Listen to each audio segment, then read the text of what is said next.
141. Pride is worthless. You're proud of yourself? Good for you. Like having a third nipple, it's pretty pointless. Unlike a third nipple, it can lead to death.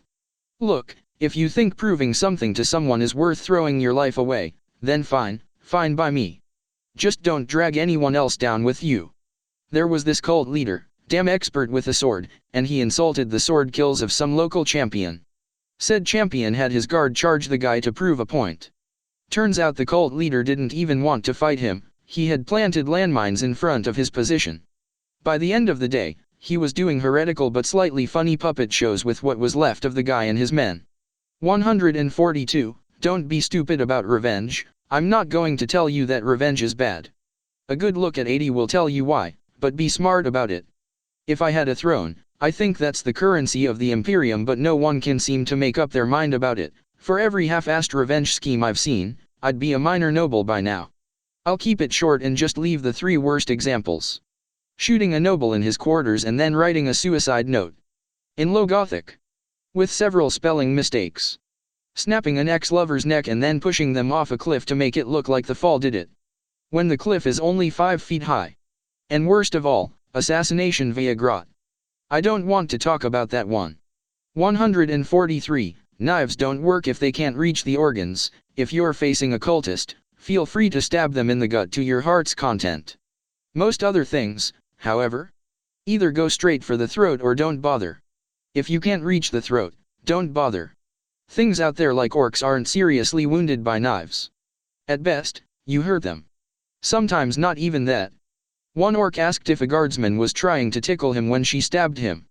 He wasn't being sarcastic, he actually thought she was trying to tickle him. So he took her knife and tickled her back. In the lungs, the kidneys, the stomach, and the face.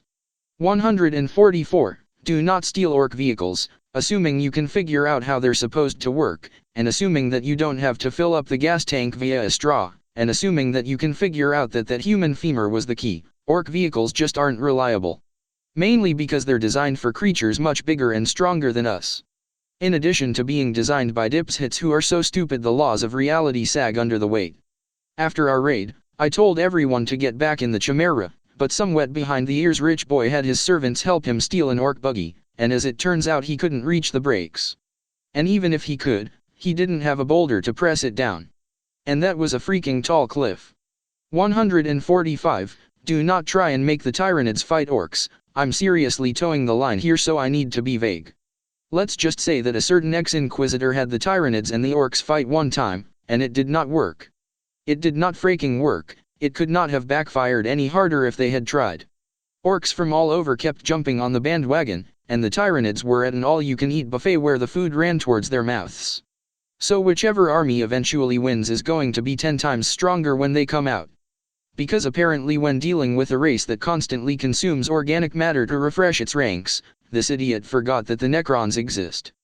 They aren't organic. The Tyranids would come out of fighting them either dead or with wasted resources. No wonder the Inquisition kicked him out. Ugh. Anyway, the moral is keep Tyranids away from orcs, lead them to Necrons. Not the Eye of Terror though, the idea of Tyranids adapting to chaos makes me shudder. 146. Learn what momentum is. See, when something gains movement, it keeps moving until something else stops it. Whether it be gravity or a solid object. Some people can't seem to wrap their brains around this concept. So when you're trying to do wheelies in a Lehman Russ tank and you go down a pretty big hill, you're going to go faster and faster. And someone else can clean the bone fragments out of the treads next time. 147. Pride really is worthless. Okay, get this through your thick skulls, people.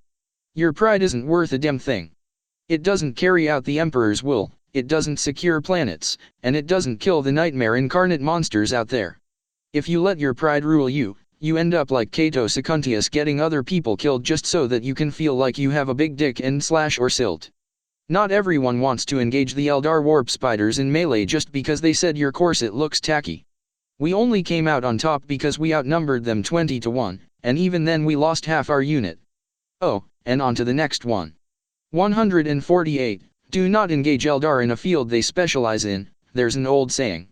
6 Space Marines and 6 Eldar fight. The Space Marines kill 5 Eldar and then the last Eldar kills the Space Marines. The idea behind it is that they were fighting in a field that only one of the Eldar was trained in, and said Eldar was able to take on 6 Space Marines while the others were out of their depth. If Space Marines can't do it, you can't. Don't try to counter-snipe a Ranger, don't try to burn a Fire Dragon, and don't try to overpower a Farseer's mind. Just freaking don't. 149. Learn what logistics are. This is for all the commanders out there.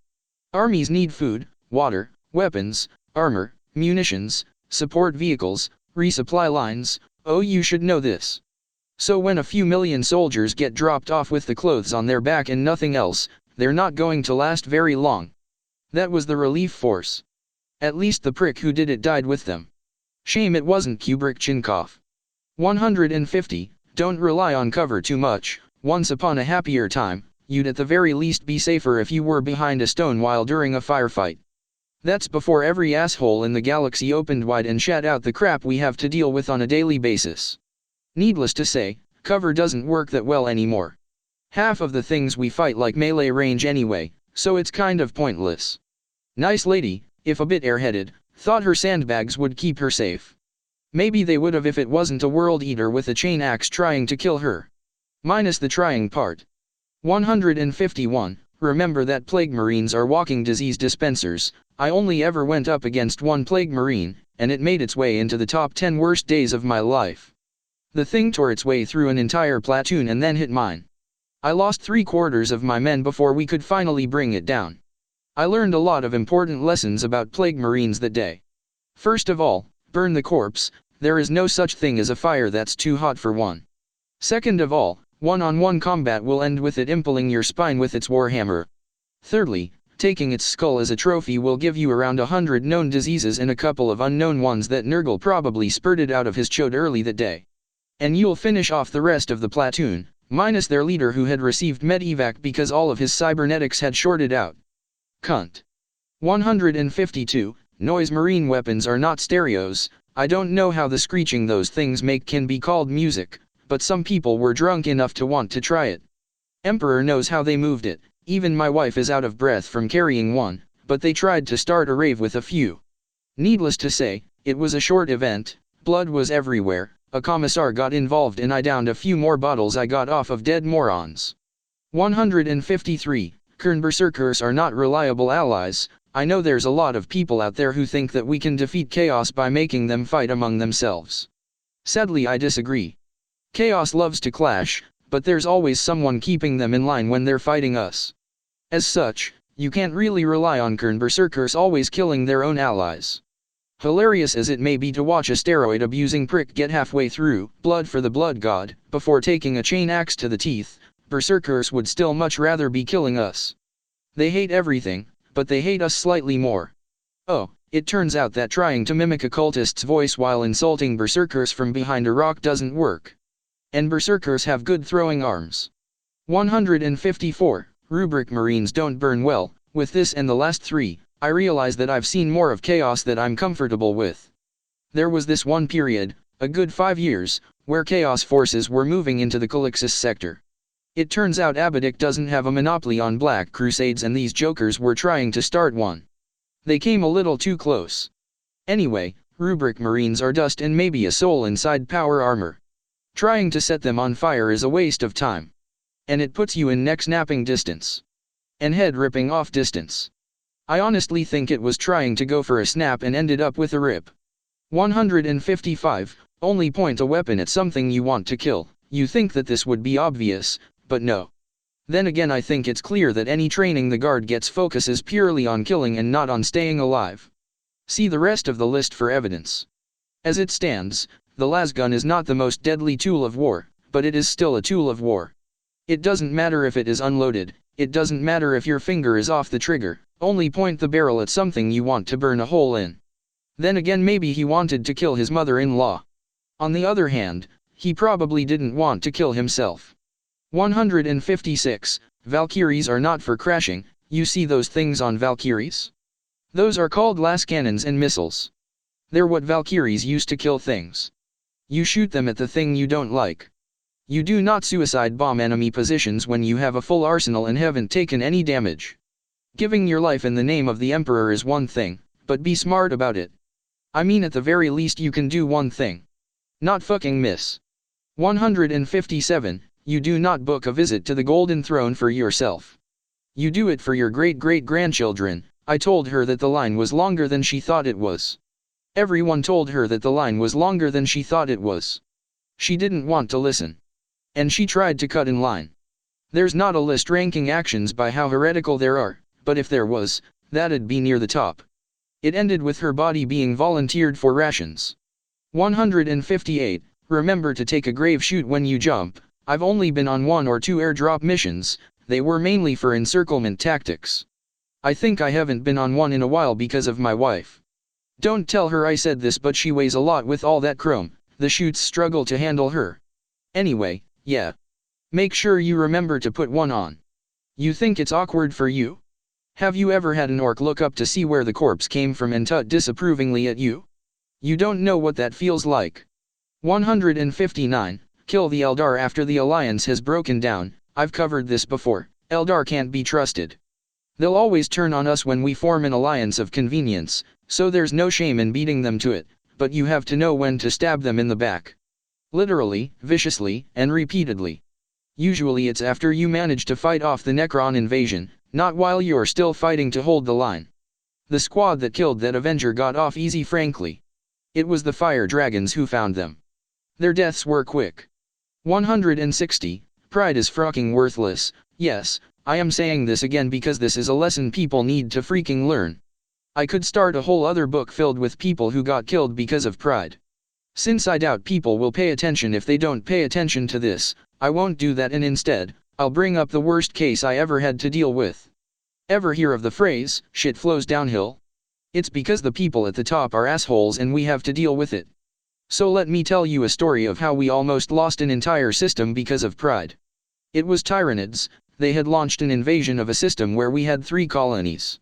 We fought long and hard for the planet's surface, and my family was in the thick of the fighting. My daughter was going through hell, the shadow of the warp was doing a real number on her. Her sweetheart was keeping her safe, having used up all of her solid rounds and having scavenged a pair of hell pistols. My sister was on top of a burnt pile of gaunts while actively adding to the pile, and Zamora and I were gunning down gargoyles, Zamora bringing a nice plasma rifle to the party. But at the end of the day, they were Tyranids, and everything we killed had been sent down just to make us waste ammo. We nearly got killed by a Trigone that a nearby Raven Guard managed to put down, but it just went downhill from there. Now, at that point, this is where most people throw in the towel. The Tyranids are a species where mindlessly throwing men at them is the dumbest thing you can do. At this point, you usually write the planet off, flee into orbit, and declare exterminatus. Oh, but the stupid prick we were stuck with. He wanted to fight to the last man, to make a suicide charge for the Hive Tyrant, because he had a family estate on that planet and he wasn't sacrificing it. Even though the Tyranids would have grown stronger from our feudal struggle and taken the rest of the system. Nearly all of his commanders refused and abandoned the planet, and the Raven Guard were nice enough to provide a cyclonic torpedo to kill the Nids. Little Brat was furious, killed one of his commanders, and was about to keep going when an Inquisitor stepped in. No idea if the guy is still alive now. The Inquisitor dragged him off and he was never heard from again. See where fucking pride gets you? Be prideful in stupid things that you won't get killed over, like the fact that you managed to somehow raise a kid in this hellhole, and the fact that you somehow managed to keep your family together. That they're all still with you, that you keep them safe and that they keep you safe, and that they make your life worth living. Sorry, I need to call it here. Need to, bye.